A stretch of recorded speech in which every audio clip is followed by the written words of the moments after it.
থেকে ছোট তাদেরকে আমি অভিনন্দন জানাবো। আপনাদের কাছে আমি প্রতিজ্ঞাবদ্ধ, যে কারণে আপনারা আমাকে নির্বাচিত করেছেন, আগামী 5 বছরে আমি দায়িত্বের সঙ্গে বলছি, প্রত্যেকটা ইস্তেহার অক্ষরে অক্ষরে পালন হবে। যার শুরুয়াতটা হতে চলেছে, আমি বলেছিলাম যারা চাষি তাদের জন্য কোল্ড স্টোরেজ হবে, মাল্টিপারপাস, সেই কোল্ড স্টোরেজের কাজ খুব তাড়াতাড়ি শুরু হবে। পাশাপাশি তারকনগরবাসীর কাছে আমি বলবো, এখানকার মানুষ তারা সরকারি চাকরির উপরে ডিপেন্ডেন্ট, তাই আমরা বলছি আমরা বিনামূল্যে কোচিং সেন্টার এই তারকনগরে আমরা খুলতে চলেছি খুব দ্রুত। ফলে যে পরিবর্তনের কথা আমরা বলেছিলাম সেই পরিবর্তনটা হবে। প্রথমে বাংলার যিনি শনি তাকে আমরা তাড়িয়েছি, আগামী দিন আপনাদের কাজ করার দায়িত্ব আমাদের, একটু ভরসা রাখবেন। আজকে আনন্দের দিন, আপনাদেরকে আমি বেশি সময় আমি নষ্ট করব না। এই আনন্দের দিনের জন্য 15 বছর ধরে আমরা অপেক্ষা করেছি, বাংলা থেকে ডাইনি বুড়িকে তাড়ানোর জন্য। আজকে সেখানে দাঁড়িয়ে আমি বলছি প্রকৃত অর্থে পরিবর্তন হয়েছে, তাই আনন্দ করুন, নিয়ম নীতি মেনে আনন্দ করুন।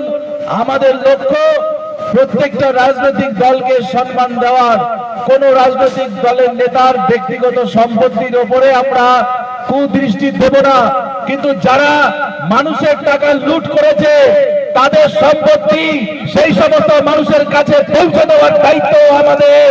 যারা 100 দিনের টাকা লুট করেছে, যারা সরকারি ঘরের টাকা লুট করেছে, তাদের থেকে টাকা ফেরত করাবো।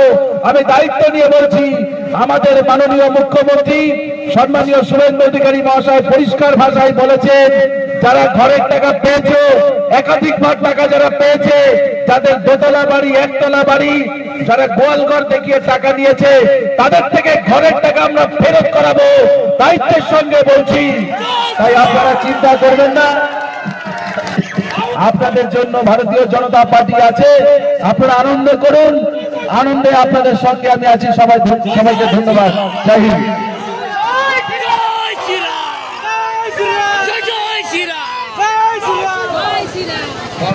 ধন্যবাদ শিক্ষক বিধায়ক সুকান্ত বিশ্বাস মহাশয়কে।